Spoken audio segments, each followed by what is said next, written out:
আসসালামু আলাইকুম। আমাদের হলহলিয়া চরগাঁও তাহিরপুর সুনামগঞ্জ হলহলিয়া চরগাঁও গ্রামের ঈদগাহ মাঠ, যে ঈদগাহ মাঠ এটা একটি ঈদগাহ মাঠ। এখানে আমরা যখন ঈদগাহ নামাজ পড়তে যাই, এই মাঠটি আপনার বৃষ্টির পানি জমাইতে হয়ে এখানে কাদা পড়ে যায় এবং বৃষ্টির পানি জমাইতে হয়ে এদিকে এদিকে পানিটা যখন চলে যায় তখন আমাদের মাদ্রাসার যে সীমানাটা ভেঙে পড়ে যায়। এই জন্য আমাদের গ্রামে একটি মানবতার সংগঠন হলহলিয়া চরগাঁও খিদমাতুল উম্মাহ নামে একটি মানবতার সংগঠন। এই সংগঠনের উদ্যোগে আমরা আজকে এই জায়গার মধ্যে একটি পাইপ ফিট করে দিতেছি, যাতে করে বৃষ্টির জমায়িত পানিটা আপনার এদিকে এই গাতার মধ্যে অর্থাৎ কূপের মধ্যে পানিটা চলে যায়, আর এখানে জায়গাটা সংরক্ষিত থেকে যায় এবং আমাদের ঈদগাহ মাঠটাও যাতে সুন্দর হয়ে যায়। আর এই ঈদগাহ মাঠটা আমাদের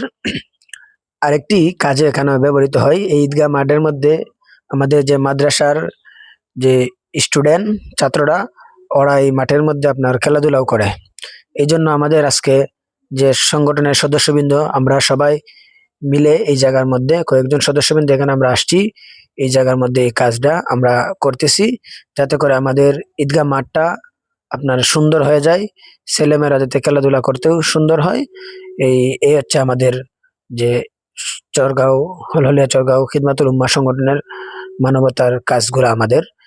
আশা করি আপনারা সবাই আমাদের জন্য দোয়া করবেন এবং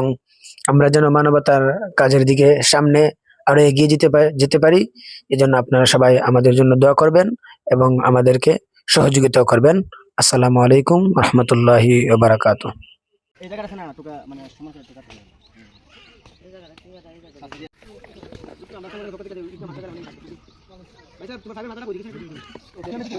আচ্ছা নিয়ে ভাই মেরে বলা কথা আছে না তো আপু বল করো না ভাই তুমি পানি করে হ্যাঁ তুমি দেখো না মাটি তোলে না মাটি তোলে বলতে আমি তো বুঝতে আমলা এখানে কিছু দিয়ে পুষা হ্যাঁ এই তো পানি তো গেলাও দিয়া ভাই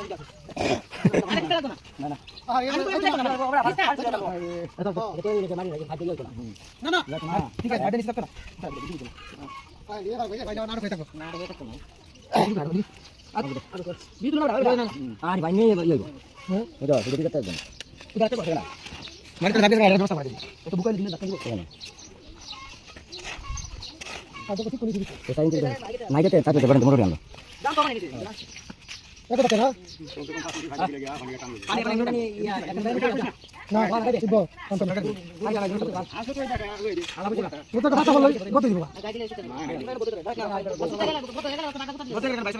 বারটা কুচে 22 টাকা কিনা দেব ঠিক আছে তা এটা 22 দিব নাই কেন লাগে কেন দেখ না করো আলাদা আলাদা এমনি যাই ভাই আইছো এমনি যাই আমি কষ্ট বাস থাকবে এবার আগে দাও মানে তো জানে কেন গোবিন্দ নিয়ে তো এই দেখো তো আলাদা কথা কিরাম না টাইম না তো শুরু याती করে এটা কত করে আরে এই যে করে কুত্তা পেছে সমস্যা এই দাদা আপনারা বুঝছেন বড় একটা বড় একটা বাকি লাগতে যাবে না আমরা বাবা দিছি তোমরা কথা পাইবা আরে তুমি গায় ফুটে নিতে আরে তোমার জানি না ভালো ভালো তুমি হ্যাঁ এটা আমাদের কাটা করে লাগে এটা এটা আগে সব কথা বলতে এটা আগে সব কথা বলতে না না ঠিক আছে